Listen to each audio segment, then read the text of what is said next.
Ikatlong sulat ni Juan, unang kabanata.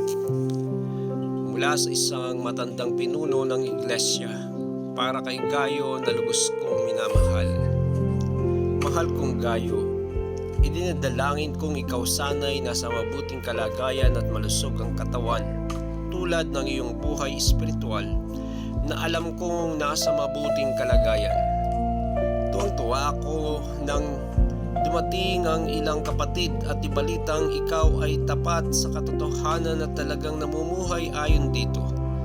Wala nang higit na makapagpapaligaya sa akin, kundi ang marinigang balitang namumuhay ayon sa katotohanan ng aking mga anak.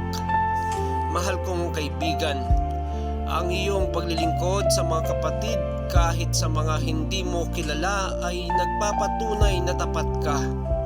May mga nagbabalita sa iglesia rito tungkol sa iyong pag-ibig. Sana ay tulungan mo sila sa kanilang paglalakbay, gaya ng nararapat gawin sa mga lingkod ng Diyos.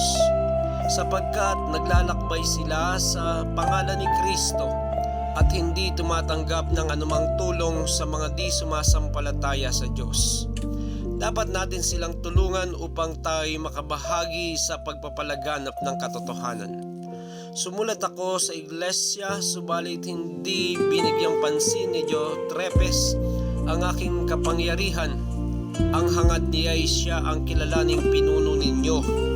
Kaya pagpunta ko diyan, uungkatin ko ang lahat ng ginawa niya at ang mga kasinungalingang sinabi niya laban sa amin. At hindi pa siya nasiyahan doon. Ayaw niyang tanggapin ng mga kapatiran na dumarating na tinahadlangan pa niya at itinitiwalag sa iglesia ang mga nais tumanggap sa mga iyon. Minamahal, huwag mong tularan ang masamang halimbawang ito. Ang tularan mo ay ang mabuti sapagkat ang gumagawa ng mabuti ay anak ng Diyos. Ang gumagawa ng masama ay hindi pa nakakakilala sa Diyos. Mabuti ang sinasabi ng lahat tungkol kay Demetrio at iyan ay makikita sa kanyang magandang pag-uugali. Iyan din ang aming patotoo at alam mong totoo ang sinasabi namin.